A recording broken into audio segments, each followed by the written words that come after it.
Nagbigay babala ang Philippine National Police Anti-Cybercrime Group o PNP-ACG sa publiko na iwasan ang pakikipagtransaksyon sa mga pekeng mensahe ukol sa pang-aaresto. Ang bagong modus na ito ay tinatawag na digital arrest scam kung saan paniniwalain ng scammer ang biktima na siya'y mayroong kaso ng money laundering o tax evasion, kaya't dapat nabayaran umano ito para malinis ang pangalan at hindi humarap sa korte. Ang mga scammer ay nagpapanggap na opisyal ng gobyerno o ginagamit ang pangalan ng pamahalaan upang mapaniwala ang biktima.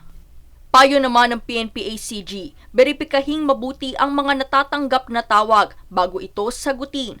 Bukod dito ay pinaalalahanan din ng ahensya ang publiko na huwag magpadala ng pera sa hindi kilalang individual at huwag ding magbahagi ng personal na impormasyon online.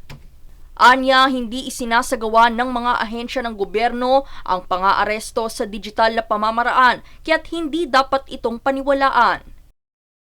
Daniza Lopez, nag-uulat para sa One Media Network.